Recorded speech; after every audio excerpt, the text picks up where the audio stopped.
I'm performing an autopsy on a pregnant woman, and things keep getting stranger. I knew her. In all my years of work, I've developed a strange relationship with death. I see it as something purely physical. The body in front of me is just an organism who's stopped living. That's all that it is. And yet it took me by surprise to have her on my table.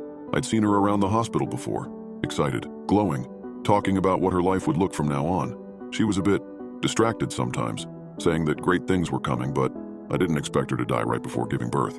She was found drowned in her own home, with writings on her wrists and on the back of her neck, and she'd been laying in her bathtub for days before her neighbor found her.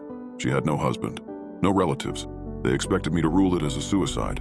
I didn't believe that, since it made no sense. Why would she kill herself right before giving birth, right before becoming a mother, a thing she'd been so excited about? I'd been called in the middle of the night to work on her. They said her body was already in a pretty fragile state, and I needed to be precise and fast before they could wrap this tragedy up. I won't weight you down with all the gory details. I'll just go over the process really fast so that you'll get an idea of what I do. First came some of the paperwork and observations, along with the external examination and photographs. I didn't notice anything besides the obvious signs of drowning and damage done by the 3 days spent in the bathtub. Although, if I'm being honest, but that might have been just me, I thought that the skin surrounding the writing, wrists, neck, was lighter than the rest and harder. Next came the internal examination. I'd been plagued by a wave of sadness, not wanting to move on with the procedure, but I tensed up and kept on working. Again, the usual signs of drowning. I froze with the instruments in hand. I was the only one in the morgue, or at least the only one alive, and it might have been the lack of sleep or the general eerie atmosphere that was making me feel unsure of what I was seeing. There was no earthly way she could have made those carvings on her ribs. Tiny carvings of the same symbols. My throat was dry, which made me feel like I was choking on air, and suddenly the collar of my scrub felt too tight for me. It wasn't my imagination. Her ribs were covered in these carvings. Could it be some bone-eating bacteria? I knew it was pointless to even ask that question because I knew it wasn't. I took out my phone to take a close-up of the ribs. I know that wasn't too professional, but I had no choice. The moment I took the picture, something clattered in the distance. I looked up to the door to the hallway.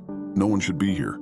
I took a sharp breath and carefully put my gloves back on, feeling the blood slowly drain from my face as I worked my way down to her amniotic sac. I was expecting to see something that would make my skin crawl, and I knew that no matter how hard I braced myself, it would still hit me hard. When I opened it, it was empty. There were no signs of a fetus. It was as if it had just disappeared, leaving her placenta and the umbilical cord behind intact. There was no baby there. I stepped back from her and took off my gloves.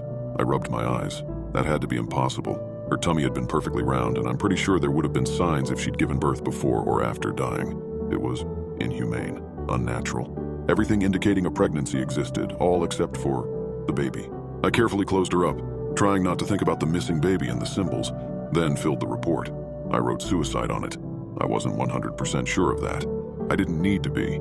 They'd been clear with the instructions. Just get it done. Fast. I creaked the door open and peered into the hallway. The clattering had come from the supply room, and I hadn't heard the door open or close, so what had done it was still there. I approached it slowly, holding my breath as if I were afraid to make a sound. I placed my hand on the doorknob and twisted. Click. It was locked. On the inside, I knocked. "Hey," I whispered. "Is anyone there?" What followed was an unusual sound, something like someone sucking the air through their teeth. I looked back to the hallway, ending with the morgue. The door was swinging open.